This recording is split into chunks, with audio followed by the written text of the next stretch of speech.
को याद करवाने आए हैं। शक्तियां आपको सबको पता है, तो सभी को पहले जोहार मेरी तरफ से, नमस्कार, जोहार। हम जिस संस्थान से जुड़े हैं वो सरस्वती शिशु मंदिर। सबसे पहले तो आप सभी मातृशक्तियों का मैं अभिवंदन करती हूँ, आभार व्यक्त करती हूँ कि आपने यह विद्यालय अपने बच्चों के लिए चुना। आज की तिथि में जहाँ पर कई कॉन्वेंट स्कूल खुल चुके हैं, आपने अपने विद्यालय को चुना जहाँ आपके बच्चों को संस्कार दिया जा रहा है। शिक्षा हर जगह मिल सकती है, संस्कार का केंद्र हर जगह नहीं है। ये विद्यालय आपको वो संस्कार दे रहा है, आपके बच्चों को वो संस्कार दे रहा है जो हमारे भारत के नव निर्माण में एक मील का पत्थर साबित होने वाला है। और जैसा कि आज वर्तमान में आप देख रही हैं हमारे चारों तरफ, तो जितनी मातृशक्तियां शिथिल पड़ी हैं उन सभी मातृशक्तियों के लिए आप एक बार ताली बजाएंगे जोर से। हाँ, अब लग रहा है कि आप जाग रही हैं। 100 वर्ष पूरे हो गए हमारे आरएसएस को, राष्ट्रीय स्वयंसेवक संघ को 100 वर्ष पूरे हो गए। और उसके समानांतर में चलती महिलाओं का एक संगठन है, स्वतंत्र संगठन राष्ट्रीय सेविका समिति, जो महिलाओं का स्वतंत्र संगठन है। उसकी एक प्रार्थना है और प्रार्थना की कुछ पंक्तियों के साथ मैं आज के अपने विचारों को आपके समक्ष प्रस्तुत करूंगी। प्रार्थना की पंक्तियां हैं: सुशीला सुधीरा समर्था शमेत्या स्वधर्मे स्वमार्गे परम श्रद्धया वयम भावी तेजस्वी राष्ट्रस्य धन्या जनन्यो भवेमेति देह्यास्य सम। यहाँ पर कई पर्याय के साथ हमारा स्मरण कर रहे हैं लोग। सुधीरा, धैर्य है आपके अंदर। सुधीरा, समर्थ, आप समर्थवान हैं, आपको प्रकृति ने बहुत समर्थवान बनाया है। आप सुशील हैं, आपके अंदर सील है। इन सभी शक्तियों को बस हमें जगाना है अपने अंदर और याद करना है कि जामवंत की आवश्यकता पड़ी थी, हम आ गए हैं। और आज आपको इस कार्यक्रम से बहुत कुछ लेकर के जाना है और बहुत कुछ की शुरुआत हो चुकी है पिछले 1 घंटे से। और मुझे लगता है बहुत सारी महिलाएं समझ गई हैं, सारा विषय आ चुका है, कोई भी विषय शेष नहीं है जिस पर हम प्रकाश डालें, लेकिन सिर्फ बात करनी है आपसे कुछ प्रश्नों के साथ। सबसे पहले तो यहाँ जितनी माताएं उपस्थित हैं ये मुझे बताएंगे कि इनमें अपने अपने घरों में कितनी मातृशक्तियों ने धार्मिक पुस्तकें रखी हैं।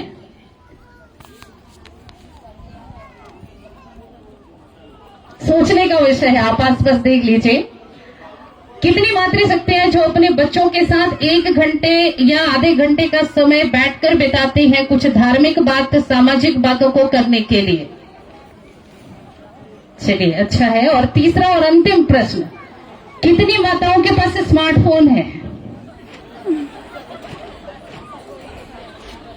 नहीं, यहाँ कुछ माताएं मुझे लग रहा है सही उत्तर नहीं दे रही है, समर्थन नहीं कर रही है प्रश्न का। सभी माताओं के पास स्मार्टफोन होगा और स्मार्टफोन पर एक बड़ा अच्छा सा ऐप है। कौन सा? सबने रखा होगा, है ना? चलिए, मैंने नहीं बोला, आपकी तरफ से आवाज आएगी मुझे। इंस्टाग्राम है ना? इंस्टाग्राम की जरूरत नहीं है, फेसबुक और यूट्यूब भी काफी है। और मुझे लगता है कि 90% महिलाओं की आवश्यकता हो गई है आजकल कि उनके पास फोन रहना ही रहना है। धार्मिक पुस्तकें ना हो कोई बात नहीं, कोई दिक्कत वाली ये बात नहीं, लेकिन समाज में जब रह रहे थे हाथ में हमारा स्मार्टफोन रहना है। हमारा विषय है भारत के विकास में महिलाओं की भूमिका। हिंदी में 2 शब्द होते हैं, योगदान और भूमिका। योगदान हमने कर दिया, भूमिका हमारी क्या होने वाली है उस पर आज विचार करने के लिए हम और आप यहाँ पे हैं। तो भूमिका का मतलब क्या है कि आपने अपना कितना हिस्सा दिया है भारत को बनाने में। बहुत सारी महिलाएं होंगी कि परीक्षा से समीक्षा तक, सुबह होती है हमारी परीक्षा शुरू होती है 4 बजे और रात के 10 बजे हमारा समीक्षा हो जाता है कि आपने आज ये काम ऐसे किया, ये काम ऐसे किया, ये काम। यानी कि स्त्रियों का जो जीवन होता है ना, परीक्षा से शुरू होता है और समीक्षा पर खत्म होता है। आज इस समीक्षा से निकल करके अपना अपना व्यस्ततम समय यहाँ निकाला है इसके लिए, तो इसके लिए बहुत बहुत धन्यवाद। तो आज मेरे पहले प्रश्न, दूसरे प्रश्न के उत्तर के बाद तीसरे प्रश्न की अवस्था में ये था कि बहुत सारी महिलाओं ने हाथ नहीं उठाया, मुस्कुराई भी। आज हम भारत के विकास में अपनी भूमिका की बात करेंगे और भूमिका हम कैसे निभा सकते हैं इस विषय पर चर्चा करेंगे। हम अपने बच्चों के निर्माण के बारे में बात करेंगे, क्योंकि हमारे पास ही वो शक्ति है, हमारे पास ही वो अधिकार है, हमारे पास ही वो नियंत्रण है। जो हम अपने बच्चों को किसी भी सांचे में चाहें तो ढाल सकते हैं। ठीक है, इस बात में तो सबका समर्थन होगा ना। आप बोलेंगे हमारे पास समय घर के काम से तो बचे ही नहीं, तो हम भारत के विकास में अपनी भूमिका कहाँ दिखाएंगे। आपने ही भूमिका दिखानी है, क्योंकि आपने एक ऐसे अच्छे बच्चे का निर्माण करना है, ऐसे संस्कारित बच्चे का निर्माण करना है जो आपके परिवार का निर्माण करेगा। वो एक अच्छा परिवार आपके समाज का निर्माण करेगा, और एक अच्छा समाज ही एक राष्ट्र का निर्माण कर सकता है। तो आपकी भूमिका तो आपके पास दी हुई है ईश्वर ने। आप सभी माताओं को भूमिका अपनी अच्छे से निभा सके, इसके लिए एक प्रयोजन दे दिया आपका बालक, आपकी बालिकाएं। अब आवश्यकता इस बात की है कि हम उस प्रयोजन को समझते हुए अपने विषय को अपने बच्चों तक कैसे पहुंचाएं। तो इसके लिए आपको दीदी ने पहले ही बताया, स्व का बोध। मैं एक ही विषय पर आज चर्चा करने वाली हूँ, स्व का बोध। ये स्व जो है हिंदी का शब्द है, जो हमें अपने आप के लिए प्रयोग करने के लिए हम प्रयोग में लाते हैं, अपने बारे में बताते हैं। अपने को पहचानना है। हम में से कितनी माताएं अपने को पहचानती हैं? हम में से हम सभी माताएं आज ये सोच रही हैं, एक जीवन मिला है, इतने जीवन तक हमने कौमार्य को जिया, जहां हमारी पूजा हुई देवी दुर्गा के रूप में। इसके बाद मातृत्व का जीवन जी रही हैं, एक आदर मिल रहा है समाज में कि हम उनकी माताएं, और कुछ समय के बाद हमारा क्या आ जाएगा, भगवान के पास लेटर आ जाएगा, चले जाएंगे। क्या करेंगे समाज के लिए? तो आज उसी समाज के लिए सोचने का विषय है। आप उस उम्र और अवस्था में हैं जहां पर आप अपने आश्रम के दायित्वों को निभाते हुए एक ऐसे दायित्व के निर्वहन के बारे में सुनने जा रही हैं जो हमें अभी समझना है। हम अपने देश के निर्माण के बारे में सोचने वाले हैं। 2047 100 वर्ष पूरे होने वाले हमारी आजादी को। सबको पता है ना हमारा देश आजाद कब हुआ था? देखिए, महिलाओं को, सभी माताओं को पता है लगभग 1947 में हम आजाद हुए थे। आने वाले 2047 में हम 100 वर्ष पूरे करने वाले हैं। क्या उन 100 वर्षों के बीतने के बाद हमारा भारत फिर से विश्व गुरु बनेगा? उसमें महती भूमिका आप निभाएंगी और हम निभाएंगे। कैसे निभाएंगी? एक अच्छे बालक और बालिका का निर्माण करके, जैसा कि मैंने पहले बता दिया। तो ये निर्माण का कार्य आज आपके घर से शुरू होगा। किससे शुरू होगा? सबसे पहले अपनी वाणी से शुरू होगा कि आप अपने बच्चों के साथ किस तरह से बात कर रहे हैं। दूसरा, वस्त्र से होगा कि आप अपना परिचय अपने बच्चों के समक्ष क्या रख रहे हैं। आप कैसे वस्त्र पहन रहे हैं जिससे आपके अपने बच्चे उस पर आप पर प्रश्न चिन्ह लगा सकते हैं या नहीं लगा सकते हैं। ये सबसे महत्वपूर्ण विषय है जिस पर मुझे थोड़ी ज्यादा ही बात करनी है। आज आप और हम, मैं किसी समुदाय विशेष की बात नहीं कर रही हूँ, आज हम अपने समुदाय की बात करते हैं। जब हम बाहर निकलते हैं तो हमारा ध्यान दूसरे के वस्त्रों पर होता है। वो वस्त्र आपको क्या दिखा रहे हैं? ये बहुत महत्वपूर्ण विषय है सभी महिलाओं को सोचने का। मैं किसी विशेष समुदाय की तरफ इशारा करूं वो तो गलत होगा, लेकिन आज हमारे समुदाय की महिलाएं क्या पहन रही हैं? पीछे पूरा क्लीन, साफ। किस लिए? बहुत बड़ा प्रश्न है। वस्त्र आपकी पहचान है। स्वामी विवेकानंद की गेटअप में भी भैया बहन जो भी आए थे यहाँ पर, आपने देख करके सीधे बता दिया ना। कैसे बताया? वस्त्र देखा, आधी माताएं समझ गई कि ये विवेकानंद है, यानी कि वस्त्र भी आपकी पहचान है। और आपको अपनी पहचान बनाने के लिए वस्त्र की आवश्यकता तो है ही है। तो सबसे पहले अपने वस्त्रों पर हमें ध्यान देना है कि हम कैसे वस्त्र पहन रहे हैं। क्या वो प्रश्न चिन्ह उठाने लायक वस्त्र हैं? बिल्कुल हैं। अगर माताएं पहनेंगी तो अपनी बच्चियों को कभी रोक नहीं पाएंगी कि तुम ऐसे वस्त्र मत पहनो। तो सबसे पहले तो वस्त्र देखना है। वाणी, वाणी पर नियंत्रण। आपस में लड़ाइयां हो गई मोहल्ले वालों से, जम के गालियां दे रहे हैं, और बच्चों को बताएंगे कि मुंह खुले तो वाणी अच्छी होनी चाहिए। आपने क्या वैसा प्रयोग किया जो प्रयोग आप अपने बच्चों पर कर रहे हैं? तीसरा, भोजन। सभी माताएं आज घर में बनाती होंगी, नूडल्स, मैगी बनाती है ना? कितनी माताएं नहीं बनाती हैं? हाथ उठाएंगी जरा। इतनी माताएं नहीं बनाती, सच में नहीं बनाती। अच्छी बात है। भारतीय भोजन के प्रति रुचि अपने बच्चों में क्यों नहीं जागृत कर पा रहे हैं हम? आज मेरे सिर्फ प्रश्न है आपसे। सप्त शक्ति संगम के माध्यम से मेरे बहुत सारे प्रश्न हैं जो सिर्फ आपसे करने आई हूं।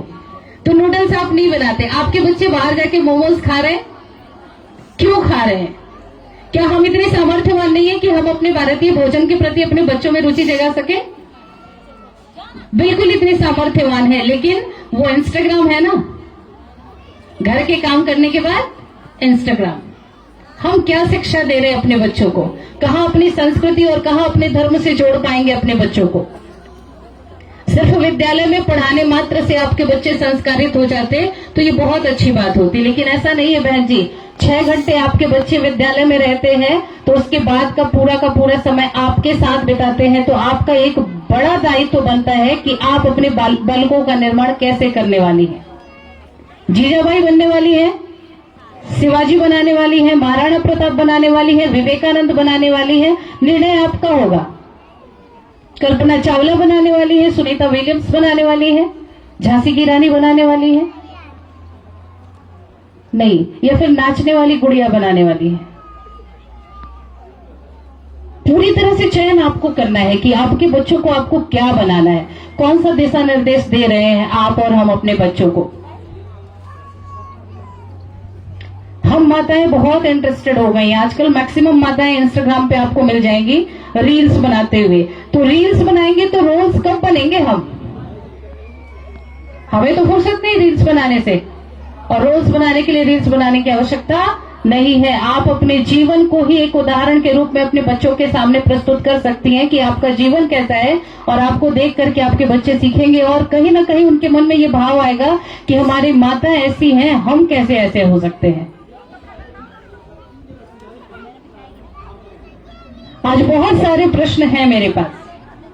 ये सप्त शक्ति संगम जो है वो आपको बता रहा है कि आप कैसे बच्चे का निर्माण करने वाली हैं। तो सप्त शक्ति संगम और हमारा विद्यालय जो है उसका लक्ष्य आपको ये बताता है कि हमें एक ऐसे बच्चे का निर्माण करना है जिसके चेहरे पर आभा हो। आभा का मतलब मेकअप नहीं होता, जिसके चेहरे पर आभा हो, देख करके उसके चेहरे को लगे कि हाँ ये व्यक्तित्व किस तरह का है, जिसके शरीर में बल हो। हमारे बच्चे 10 घंटे अगर खड़े करने के लिए बोल दो तो गिर जाएंगे, 4 घंटे 2 घंटे खड़े होंगे तो गिर जाएंगे। कितना बल हमारे बच्चों के अंदर है।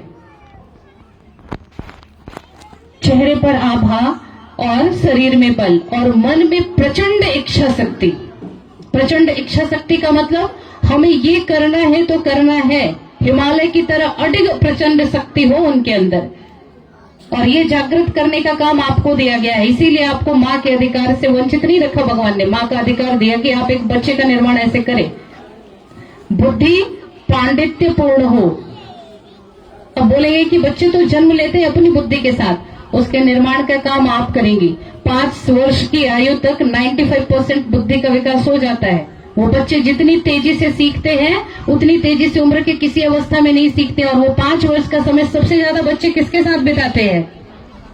माँ के साथ बिताते हैं। ऑब्वियस सी बात है, माँ के साथ बिताते हैं। तो समझिए कि आपका बच्चा जो भी बन रहा है उसमें आपकी महती भूमिका है, बहुत बड़ा योगदान है। जीवन में स्वावलंबन हो। आपके बच्चों के जीवन में क्या होना चाहिए? स्वावलंबन होना चाहिए। हृदय में राणा हो, प्रताप हो, शिवा हो। क्या हम ऐसे बच्चे का निर्माण कर पा रही हैं? अगर माताएं बात नहीं कर रही और मेरी बात को सुन रही हैं तो जरा धैर्य से, जिन्होंने सुना है, कितने प्रश्न मन में चल रहे हैं, बताओ हमने क्या दिया? अपने जीवन का आधा हिस्सा तो जी लिया हमने, और सबसे बड़ा दायित्व लेकर के पृथ्वी पर जो आए हम। आपको पता है कि भगवान ने जो शक्ति हमें दी है, जन्म देने की शक्ति, ये प्रकृति से हमें जोड़ती है। प्रकृति की सबसे बड़ी शक्ति है जन्म देने की शक्ति। अगर विज्ञान की भाषा में मैं बताऊं तो 70 से ज्यादा डेल के दर्द को सह करके आप मां बनती हैं। 70 से ज्यादा डेल का दर्द सहती हैं तब आप मां बनती हैं। और एक सामान्य आदमी, जिसे हम पुरुष कहते हैं, 9 से 10 डेल के दर्द में उसकी डेथ हो जाए, मर जाए वो। अब बताइए कि भगवान ने आपको कौन सी शक्ति दी है, कितना सामर्थ्यवान बनाया है। और इसके बाद भी अगर हम कहेंगे कि भारत के विकास में हमारी भूमिका क्या होगी, इसके लिए हमारे पास समय नहीं है, तो बहन जी ये अपने आप को हम और आप धोखा दे रहे हैं। इस सभा के शांत, इस सभा में जो मौन आया है वो मौन मुझे बता रहा है कि आप सोचने के लिए विवश होने वाले हैं कि हम इस सप्त शक्ति संगम के माध्यम से क्या लेके जाने वाले हैं।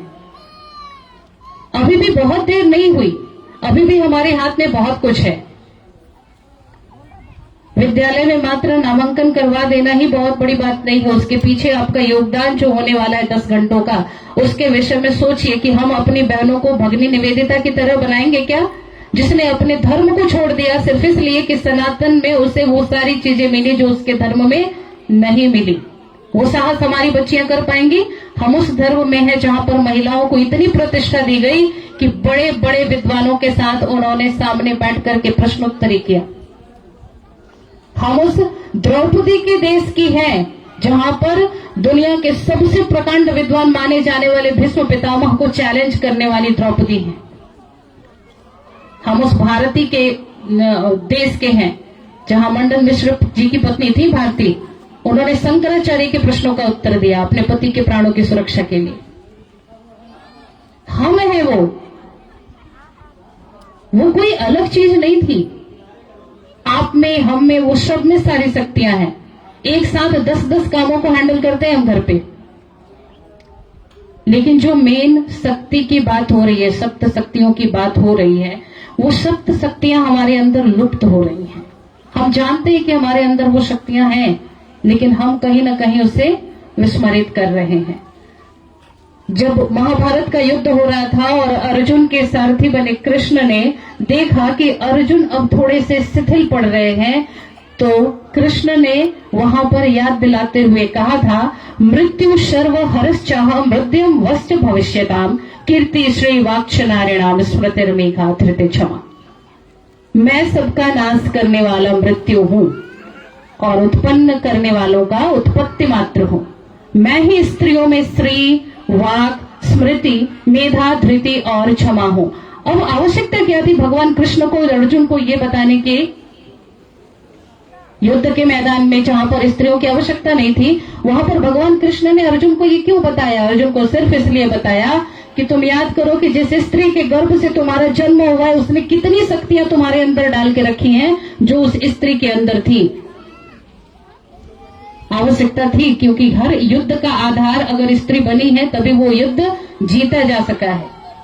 आज आप और हम सभी मातृशक्तियां जो है ना, उसी युद्ध के परिवेश में प्रवेश कर चुकी हैं। बहुत बड़ी चुनौती का सामना करने वाले हैं हम। आने वाले संकटों को देखते हैं। आज और कल न्यूज में आप जो भी देख रही हैं, सभी माताएं देखती होंगी। अगर नहीं देखती ना, तो थोड़ा सा आप ध्यान अपने देश के विकास के विरुद्ध में जो बातें जा रही हैं उस पर लगाइए और देखिए कि हम अपनी संस्कृति से कितना रिलेट कर रहे हैं और हमारी संस्कृति कितना महत्वपूर्ण योगदान दे सकती है हमारे देश की सुरक्षा में। तो कृपया मेरी बातों से आप ये ना समझे कि मुझे कोई भाषण देना था यहाँ पर। मुझे सिर्फ ये बताना था कि आपके अंदर जितनी शक्तियां हैं, क्या उसको आज से और अभी से सोचने का प्रयत्न हम और आप करने वाले हैं क्या? सबसे पहले अपने आप को बदलने का प्रयास करना है आज से और अभी से।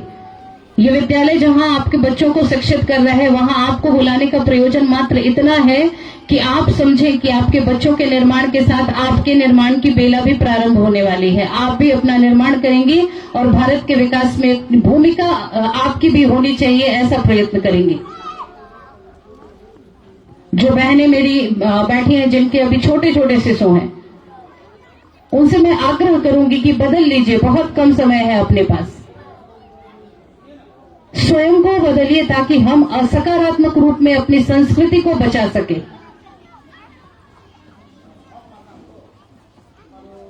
अपनी सारी शक्तियों को जागृत कीजिए, सकारात्मक तथ्य इकट्ठा करें।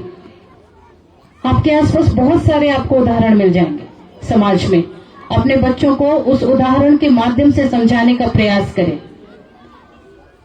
तो आज एक प्रश्न के साथ मैं आपको छोड़ रही हूं कि प्रश्न ये है कि आज आप विचार करिए घर जाके कि मैं क्या हूं। मैं अपने भारत के लिए, अपने समाज के लिए, अपने परिवार के लिए और अपने राष्ट्र के लिए क्या कर रही हूं। क्या मेरा जीवन किचन से शुरू होता है और किचन पे ही खत्म हो जाता है? क्या सिर्फ इसलिए हमारा जन्म हुआ है? या फिर और भी कुछ करना है? हम बहुत सारी शक्तियां हैं आपके अंदर, विकसित करने की आवश्यकता मात्र है, समझने की आवश्यकता मात्र है, किसी मंच की आवश्यकता नहीं। अगर आप में से किसी के मन में ये विचार आ रहा है कि हमें अगर मंच मिले तब हम करेंगे, मंच की आवश्यकता नहीं है, आपका बच्चा ही आपका मंच होने वाला है। आज जब भी शिवाजी का नाम आता है, उनकी माता जीजाबाई का नाम आता है, पिताजी का नाम हम पढ़ लेते हैं। जीजाबाई ने अपना पूरा समय निकाल दिया शिवाजी को बनाने में, तब हम जीजाबाई का नाम लेते हैं। आपका भी नाम लेंगे, हमारा भी नाम लेंगे, लेकिन कब? जब हम शिवाजी बना पाएंगे। तो एक सामान्य सा प्रश्न है कि मैं कौन हूं और मैं क्या कर रही हूं। आज इस प्रश्न पर जाकर के घर पे जरूर सोचिए, और तकनीकी रूप से प्रबुद्ध जितनी महिलाएं हैं, तकनीकों का इस्तेमाल करना सीखिए। उस पर जो अनैतिक चीजें दिख रही हैं उनको अवॉइड करना सीखिए, तभी हम एक सुसंस्कृत समाज का निर्माण कर पाएंगे।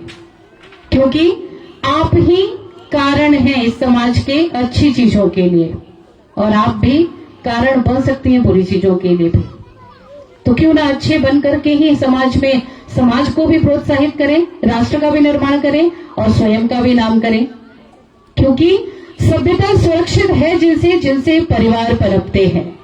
सभ्यता सुरक्षित है जिनसे परिवार पनपते हैं, जिनसे यह सृष्टि चराचर है, जिनसे घर बार पनपते हैं, जिनसे जिंदा है संस्कार, संस्कृति हमारी जिंदा है। वो नारी मेरे भारत की, वो कमला तुलसी वृंदा है। धन्यवाद। जय मां भारती, भारत माता की जय।